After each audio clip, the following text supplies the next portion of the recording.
பாஜக தனியா எடுத்து பிரச்சாரம் மேற்கொள்ள பிரச்சாரத்துல ஈடுபடுறது நிச்சயமா செய்வோம். இதுல அண்ணன் எடப்பாடியார் அவர்கள் எங்க கூட்டணி கட்சியின் தலைவர் என்ற முறையில் நாங்களுக்கு அவருக்கு ஆதரவு தெரிவிக்கிறோம்.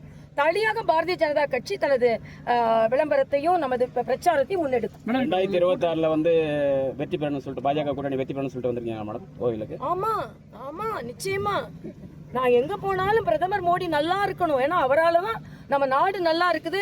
நீங்க பாத்தீங்கன்னா நான் எல்லா இடத்துல பூஜை பண்ணும்போதும் பிரதமர் மோடி அவர்கள் அனுஷ நட்சத்திரம் அவர் நட்சத்திரம் சொல்லி தான் நான் பூஜை பண்ணுவேன். அதனால பிரதமர் மோடி நல்லா இருக்கணும். அப்பதான் நம்ம எல்லாம் பாதுகாப்பா இருக்க முடியும். இந்த செந்தூர்னு நம்ம பார்த்தோம், ஆபரேஷன் செந்தூர்ல தீவிரவாதிகளை மட்டுமே தாக்கியது நமது பாரத பிரதமர். அதே மாதிரி எனக்குள்ள ஆசை பிரதமர் மோடியின் நல்ல திட்டங்கள் எல்லாம் நல்ல டபுள் இன்ஜின் கவர்மெண்ட் மற்றும் ட்ரிபிள் இன்ஜின் கவர்மெண்ட் கூட தமிழகத்திற்கு வரணும். அப்பதான் தமிழக மக்கள் நன்றாக அதை புரிந்து கொள்வார்கள். அதனால் வட்ட இலையோடு தாமரை குளத்தில் மலரும், இரட்டை இலையோடு தாமரை ஆட்சியில் மலரும்.